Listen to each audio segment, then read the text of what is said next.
Hello, everyone. Welcome to today's episode of Flawless Speaking. Today, we will be talking about the letter Y.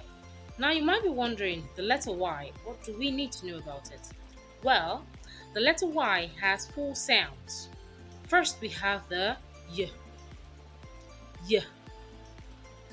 The next sound is E. E. The third sound is I. I.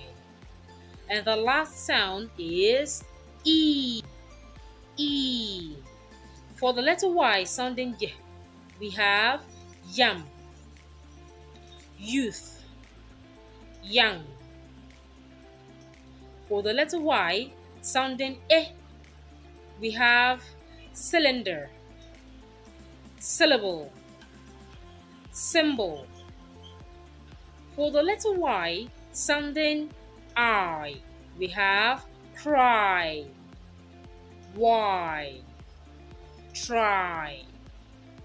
And for the letter Y sounding E, we have Mary,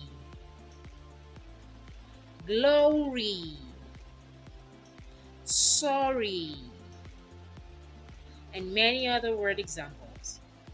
Okay, I'm going to take few sentences for each of the sounds.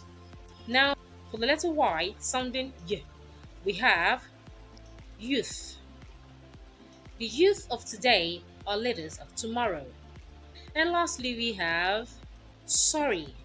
Learn to say sorry when you are wrong.